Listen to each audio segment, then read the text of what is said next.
भाई इस वीडियो को भगाना नहीं, बहुत मुश्किल से ऐसी वीडियो मिलती है, इसको पूरा देखना और शेयर कर देना। याद रखिए, आप मुसलमानों की भीड़ में शामिल हो या ना हो, लेकिन अगर आपका अकीदा यहां है तो जन्नत आपको भी मिलेगी। नहीं, वैसे तो कोई नहीं जानता है, मौलाना साहब भी नहीं बता सकते जन्नत किसे किसे मिलेगी, वो तय वही करेगा, वो जो रोजे महशर होगा।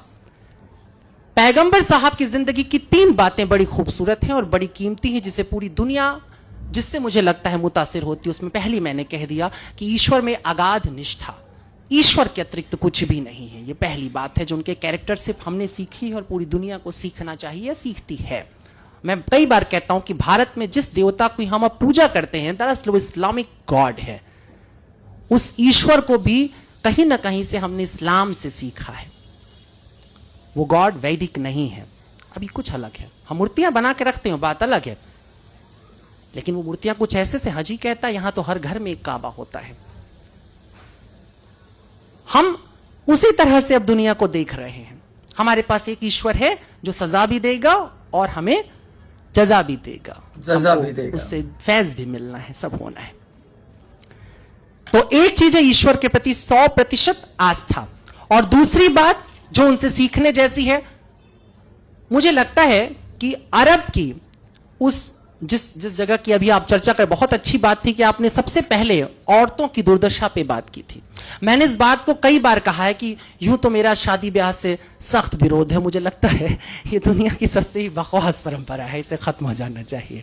लेकिन फिर भी अगर कभी मेरा दिमाग फिर जाए और मुझे सचमुच शादी ब्याह करने की नौबत आ जाए, तो मैं हमेशा निकाह चुनूंगा, क्योंकि बड़ा खूबसूरत है।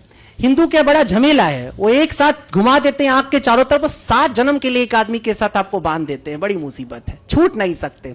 जहन्नुम हो जाए जिंदगी, लेकिन रहना वही है तुमको। ईसाई लोग भी हाथ हाथ पकड़ कहते हैं टिल डेथ, मरने तक हम साथ साथ रहेंगे। देखो, ये सुनने में बड़ा अच्छा लगता है, जीने में बड़ा मुश्किल है। कई बार एकदम से मन बदल जाता है।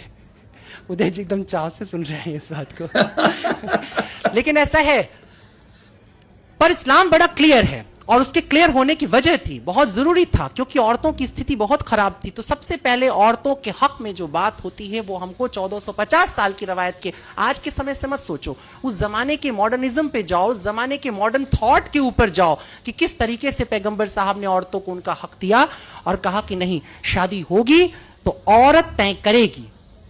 तय करेगी माने वो कबूल है बोलेगी तो कबूल, नहीं बोलेगी तो नहीं। और अगर कबूल है, वो कहती है, तो ये भी वो तय करेगी कि ये कितनी इंश्योर्ड होने वाली है शादी।